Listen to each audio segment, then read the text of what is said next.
Hello and welcome to my very first vlog. I'm hoping that you will enjoy this. I'm actually having a lot of fun trying to make this video. And the theme for today, I figure, will be amateur work, given that I am an amateur vlogger. I am also going to display the amateur work that I do on this train table. I'm actually quite proud of it, to be honest. It's been a work in progress for about 2 years now. And for this particular video, I will give you a short rundown on the table itself, the history of it, and just something for you to enjoy. If you see the title here and you research on the title, I'm sure that you are a model railroader at heart and just wanted to see what other people like to do. So let me get started. The history behind it is back in the late 70s, my parents gave me for Christmas a HO scale railroad track that I found while I was up visiting my parents back in 2015. I'm focusing in on this one power transformer because that's actually the only thing left from the train set that I brought back here when I came home. Unfortunately, the trains themselves were so worn out. The cars and the engine were actually lifelike. They were very poor condition. That was thanks to me. But at the same time, my son who's 3 now, is really into trains, and he loved to see me build it, and he loves to actually play with it. So in order for him to enjoy it at any time, you'll notice that my table is actually only on 20-inch legs. That's so that he can actually play with it. He knows how to use it. The table itself. Now this 4x8 sheet is the original table that I built. It was only a single loop with two switches on it and a semicircle turnout in the middle. Obviously, you can tell it didn't last very long. When I redid it, I put the styrofoam on it, figuring that it would quieten it down. I was originally used, as you can see, the foam track bed. One of the things I'll recommend is not to ever use it. I will always recommend cork, and that's just from my personal experience. The foam, it does not wear well. The movement will actually move the track itself, and I noticed that the train would constantly derail as it was going along, especially where I had to glue it onto the styrofoam. This hill is actually the first thing I ever really did to try and make any kind of scenery. And it was over in this corner originally. The plaster cloth work was the first time I ever tried that, and I think it actually turned out pretty well for what it is. The plaster work you can see with the rock faces, that was just me playing around with just regular plaster, sticking it on there, using a putty knife to form the crevices and the rock faces. It works out pretty good from a distance. If you notice, when you get up close, it does not look all that great, but I am sure that over the next couple of years I will be able to perfect it and make it a lot nicer. The paint work and the ground cover is also something I've been messing around with. You can see here, I think I actually did a much better job here with making the little rock boulders and painting them with the earth tones that you get from a regular train shop. The paint itself is actually just latex paint I bought at Home Depot, and then of course you got the foam ground cover that I sprinkled in while the paint was wet. Just little tricks that watching you fellow YouTubers on the computer just to learn how to do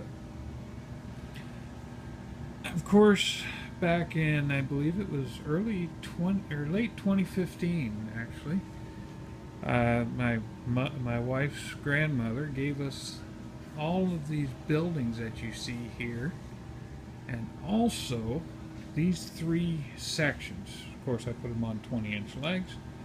I built the frame around it. The only thing on the three sections, in terms of the actual layout, I could save were these three fields: basketball court, the tennis court, and the baseball field. Those my wife's late grandfather actually made. I made a point of saving those just to honor him himself. That was Jack Banks, or John Banks, I'm sorry. He was the whole table itself. He did a very wonderful job. I do have photos of what it used to look like. It's just I could not really use it. It was all just paint and ground cover anyways. But thanks to him, I inherited all of these buildings you see here, with the exception of that red roofed house and the house that I'm working on that I'll explain in a minute. These here, the roads are all raised plaster road bed that I've been working with, painted, trying to make it look like concrete parking lots with asphalt road. Not perfected yet. Some other video I'll go into the switching yard and what I like to go deal with, but here's what I really would like to focus on. This part here has been what I've been really focusing on. You can see with the road's actually a raised plaster with dirt embedded in it with latex paint, and also to try and get the ditch lines I used raised styrofoam bed, and then of course painting with the ground cover. The plaster cloth actually is over top of just pillow stuffing to try and get these hills. I think it did all right. It wasn't the best, but it's all right. You can see some of the rock work. Actually, this is a plaster mold, and then I used plaster over top. This has been redone. I've not finished it yet, obviously. This house is thanks to my wife and daughter. They got me that. It's to simulate the house that my mother-in-law lives in. Thought it was really a close approximation. So, other than the colors, and this here, believe it or not, is a replica of my house. You can see it's not the best. I've been doing my best to try and build it. It's the first attempt at it, and it's obviously not finished. I just put it down there just to make it look good. There's a lot of work left to do on it, including painting. And then my bridges, this bridge deck is just made out of styrene. I painted it. I'm actually going to make a road bed on it. It's not glued down yet, you can see. I'll do that at some point. Not finished my valley yet. I've yet to figure out what I want to do with it. Another thing that is amateurish, but I thought it was neat when I was doing it, is this tunnel entrance is actually just styrofoam with plaster over top that I etched the brickwork into. I had one on this side that didn't last because I had to again reconfigure the track. Over on this side here, I'm going to eventually finish off my little pond with the houses. I don't know which houses I'm going to have there. This is for my son. He wanted a picnic area over there, so I made him a little picnic area so when he plays with the train, he has some place to stop the train and have his little picnics. These tunnel entrances are actually pre-purchased tunnel entrances. You can see the detail in them is much better than mine. I've strived to do that. I think this looks pretty good. I really do enjoy it. You can see here, this was an old configuration. It was the 3% grade. The turns in it were so sharp, the train would constantly derail. It couldn't climb the hills, so I had to actually abandon it. That's why this here looks like that. It doesn't. There was originally a decline over there. I had to eliminate it. I got my little train yard. The switches are in place. I have not wired up the actual switches themselves. someday I'll get that, and that'll be for another video. I hope you enjoyed this, and if you do, hit like. If not, leave some comments.